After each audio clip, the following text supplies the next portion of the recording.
ಪ್ರಪಂಚದಲ್ಲಿಯೇ ಇಲ್ಲದಂಥ ಒಂದು ವಿಶೇಷವಾದ ಉಡುಪು ನಿಮ್ಮದಾಗಿರಲಿ. ಕೊಡಗು ಭಾಷೆಯಲ್ಲಿ ಹೇಳ್ತಾರೆ, ಕಾವೇರಿ ಮಾತೆ ಕೊದಿಚಿ ತಂದ ವರ.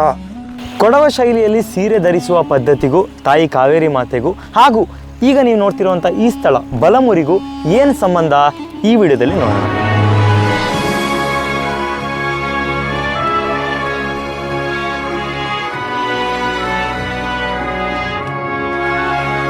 ರಾಜವಂಶಸ್ಥರು ಮತ್ತು ಇಲ್ಲಿ ಎಲ್ಲ ಪ್ರಜೆಗಳು, ಕ್ರೋಢ ದೇಶದ ಪ್ರಜೆಗಳು ಬಂದು ಅಲ್ಲಿ ಕೂತಿರ್ತಾರೆ. ಅದಕ್ಕೆ ಮೊದಲೇ ಅವರೆಲ್ಲ ಕ್ರೋಢ ದೇಶದ ಪ್ರಜೆಗಳಿಗೆ ಇನ್ಫಾರ್ಮ್ ಮಾಡಿರ್ತಾರೆ, ಈ ಥರ ಕಾವೇರಿ ಮಾತೆ ಬರ್ತಾ ಇದ್ದಾರೆ ಅಂತಂದು. ಎಲ್ಲರೂ ಅಂದರೆ ಸಣ್ಣ ಮಗುವಿಂದ ಹಿಡಿದು ವಯಸ್ಸಾದವರಿಗೆಲ್ಲ ಬಂದಿರ್ತಾರಂತೆ.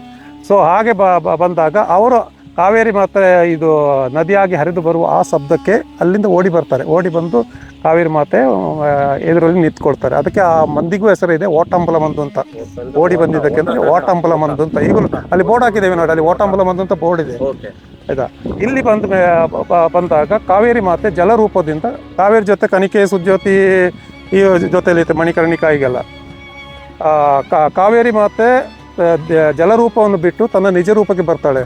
ಅವಳ ದಿವ್ಯ ರೂಪ ದರ್ಶನವನ್ನು ಕೊಡ್ತಾಳೆ.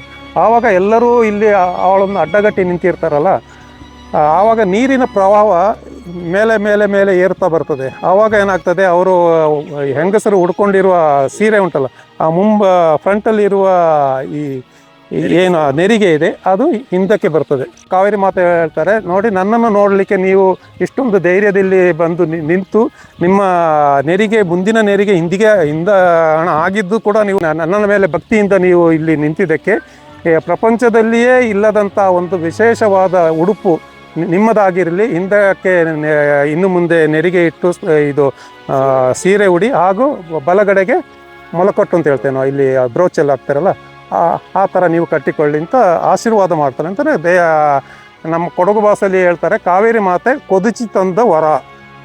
ಆವಾಗ ಹೇಳ್ತಾರೆ, ಈ ಒಲಂಬುರಿ ಅಂತ ಇದ್ದ ಜಾಗ ಇನ್ನು ಮುಂದೆ ಬಲಂಬೇರಿ ಅಂತ ಹೆಸರು ಬರಲಿ. ಆಗ ನೀರಿನ ಸೆಳವಿಗೆ ತಮ್ಮ ಸೀರೆ ಬಿಚ್ಚಿ ಹೋಗದಂತೆ ತಡೆಯಲು ಹೆಂಗಸರು ಬಲಭುಜದ ಮೇಲೆ ಸೀರೆ ಕಟ್ಟಿಕೊಂಡಿರು. ಇದು ಕೊಡವ ಶೈಲಿಯಲ್ಲಿ ಸೀರೆ ಧರಿಸುವ ಪದ್ಧತಿಗೆ ನಾಂದಿಯಾಯಿತು.